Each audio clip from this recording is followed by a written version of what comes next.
उनका कहना है कि हम हिंदू राष्ट्र तो बनाएंगे, आपकी भी कल्पना हिंदू राष्ट्र की कह रहे हैं, लेकिन सबसे पहला राज्य बिहार बनेगा। क्योंकि सबसे पहले चुनाव वही है ना। बहुत अच्छा है।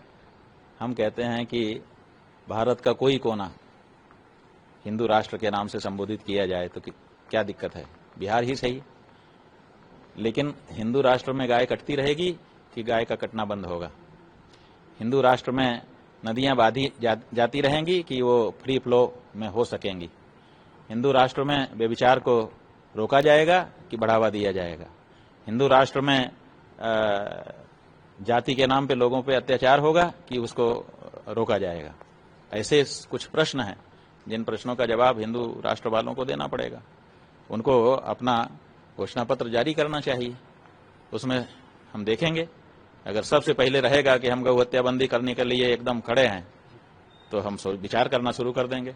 क्योंकि हिंदू होने के लिए जरूरी है कि सबसे पहले गौ हत्या बंदी, गौ हत्या को समर्थन ना दे।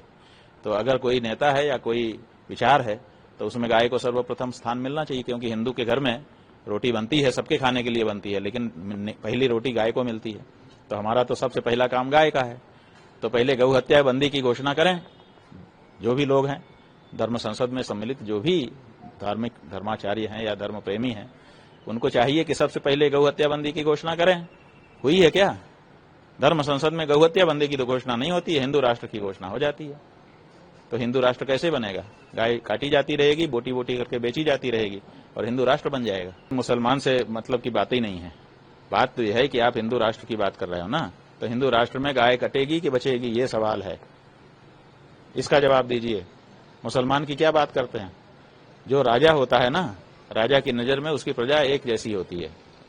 तो आप हिंदू राज्य की बात कर रहे हैं, तो हिंदू जो राजा होगा उसकी नजर में हर प्रजा उसका पुत्र होगी। तो ऐसी परिस्थिति में यहां हिंदू मुसलमान की कहां बात है? औरस पुत्र की तरह मानता है राजा अपनी प्रजा को, उसके कल्याण के लिए दिन रात चिंतन करता है, किसी को भी दुख नहीं होने देता है। अगर प्रजा को धार्मिक बनाता है, प्रजा अगर धर्म करती है तो 6% पुण्य उसको मिल जाता है राजा को, और अगर प्रजा दुखी रहती है तो 6% पाप भी उसको मिल जाता है।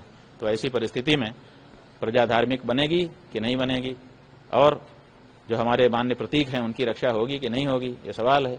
इस सवाल का जवाब देने के लिए क्यों आगे नहीं आते हैं लोग? अगर कोई भी पार्टी है वहां पर, देखिए हम लोग तो गौ माता के लिए बिहार के चुनाव में हर विधानसभा से एक गौ माता का प्रत्याशी खड़ा करने जा रहे हैं।